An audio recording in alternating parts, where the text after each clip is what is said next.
Okay, I created my best gallery, best images folder, and I used the automate feature in Photoshop to put everything into a destination folder. And if you click on that destination folder, you get a series that looks like this, which actually, if you notice, the looks quite a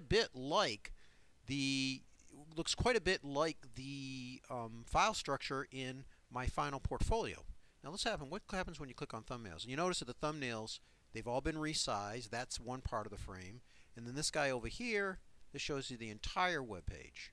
All right, with all of my different images.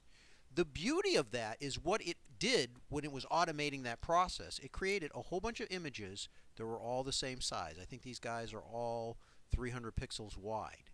Okay, and it also did the same thing with the thumbnails. All these pixels are 100 pixels. All these thumbnails are 100 pixels wide.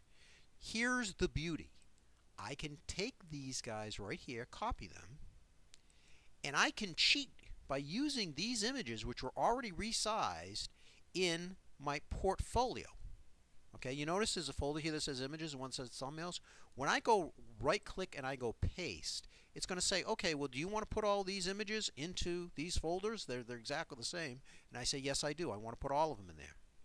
So what happens? When I open up the images folder, you'll notice that not only do I have the images that were there before, but now I have these images all nicely, neatly numbered 1, 2, 3, 4, 5, 6. All right, and the same thing with the thumbnails.